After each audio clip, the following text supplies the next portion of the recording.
자, 여기 두 가지 정복 이야기가 있습니다. 하나는 아주 오래된 성경에, 또 다른 하나는 역사책에 기록되어 있죠. 수천 년의 시간을 뛰어넘는 이 두 사건에 정말 소름 돋는 공통점이 있다면 어떠실 것 같으세요? 오늘 우리는 성경에 나오는 가나안 정복과 크리스토퍼 콜럼버스의 아메리카 침략, 이 두 가지를 비교해 보려고 합니다. 조금은 도발적일 수 있는 이 비교를 통해서 그 안에 숨겨진 연결고리를 한번 찾아보겠습니다. 사실 수천 년이나 떨어진 사건이잖아요.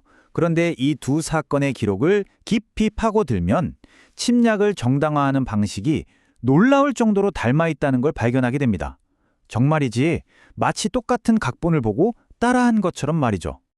네, 보시다시피 두 이야기 모두 어떤 외부 세력이 들어와서 원래 살고 있던 사람들을 몰아낸다는 점에서는 같아요.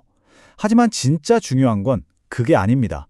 바로 자신들의 그 폭력적인 행동을 어떻게 포장했는가, 바로 그 지점입니다. 이 두 정복자 집단은요, 자신들의 그 피비린내 나는 침략을 그냥 침략이라고 부르지 않았습니다. 아주 거룩하고 정의로운 신성한 임무라는 이름으로 포장하기 위해서 정말 치밀한 이야기를 만들어냈죠. 여기 한번 보세요. 정말 흥미롭지 않나요? 두 이야기 모두 땅에서부터 시작합니다. 한쪽은 신이 약속한 땅이라고 하고 다른 한쪽은 왕을 위해 발견한 새로운 땅이라고 하죠. 모든 비극은 바로 여기서부터 시작된 겁니다. 바로 이 우리는 특별하다는 생각, 이른바 선민의식이 모든 걸 가능하게 한 열쇠였습니다. 우리는 선택받았으니까 신의 뜻을 따르는 거니까 이 땅의 주인이 될 자격이 있다. 바로 이 믿음이 그들의 폭력을 정당화하는 아주 강력한 무기가 된 거죠. 그리고 마침내 정당화라는 퍼즐의 마지막 조각이 딱 맞춰집니다. 그건 바로 희생자들을 인간이 아닌 존재로 만들어버리는 겁니다. 상대방을 사악한 존재 혹은 미개한 야만인으로 딱 규정해버리면 그들에게 어떤 끔찍한 짓을 하더라도 더 이상 죄책감을 느낄 필요가 없어지니까요. 가나안 이야기에서는 이 정당화가 헤렘이라는 정말 무시무시한 율법으로까지 만들어집니다. 신의 이름으로 적을 완전히 남김없이 파괴하라는 명령이죠. 이건 그냥 군인들을 죽이는 수준이 아닙니다. 남자, 여자, 아이는 물론이고 가축과 재산까지 그야말로 모든 것을 없애버리라는 완전한 절멸을 의미했습니다.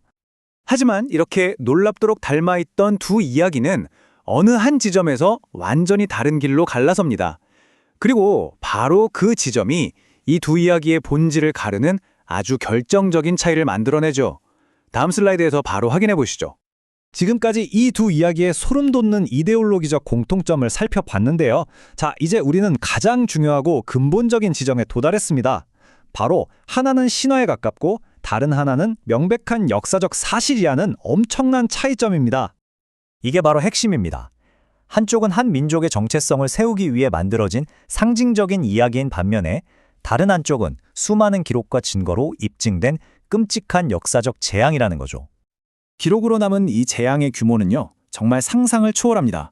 추정치에 따르면 유럽인들이 도착한 이후에 아메리카 원주민 인구의 90% 이상이 사라졌다고 합니다. 그러니까 10명 중에 9명이 목숨을 잃었다는 뜻입니다. 이걸 숫자로 환산하면 최대 5천만 명에 달하는 생명이 사라졌다는 걸 의미합니다. 고고학적 증거조차 찾기 힘든 가나안의 이야기와는 차원이 다르죠. 이건 우리가 외면할 수 없는 명백한 역사적 비극입니다. 신화냐 사실이냐, 이 결정적인 차이는 오늘날까지도 전혀 다른 형태의 유산을 남겼습니다. 하나는 주로 텍스트 속에, 다른 하나는 우리의 현실 속에 여전히 살아 숨쉬고 있죠. 그러니까 가나안 이야기의 유산은 주로 책이나 사상 속에 머물러 있는 반면에 콜럼버스의 침략이 남긴 유산은 아메리카 대륙 전체의 역사, 사회, 정치라는 거대한 현실의 피로 새겨져 있는 셈입니다. 심지어 더 무서운 건 이 신화 속의 가나안 이야기가 현실 속 아메리카 식민지화를 위한 완벽한 명분이자 청사진으로 사용되었다는 사실입니다. 신화가 역사의 비극을 정당화하는 도구가 되어버린 거죠. 자, 그럼 우리는 어떻게 해야 할까요?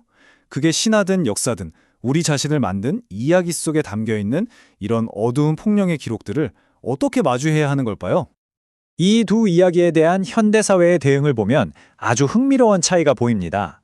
한쪽은 그 텍스트의 의미를 어떻게든 바꿔보려는 시도에 머무는 경향이 있는 반면에 다른 한쪽은 실제 벌어졌던 역사적 책임을 직시하고 그 결과를 바로잡으려는 노력으로 나아가고 있습니다.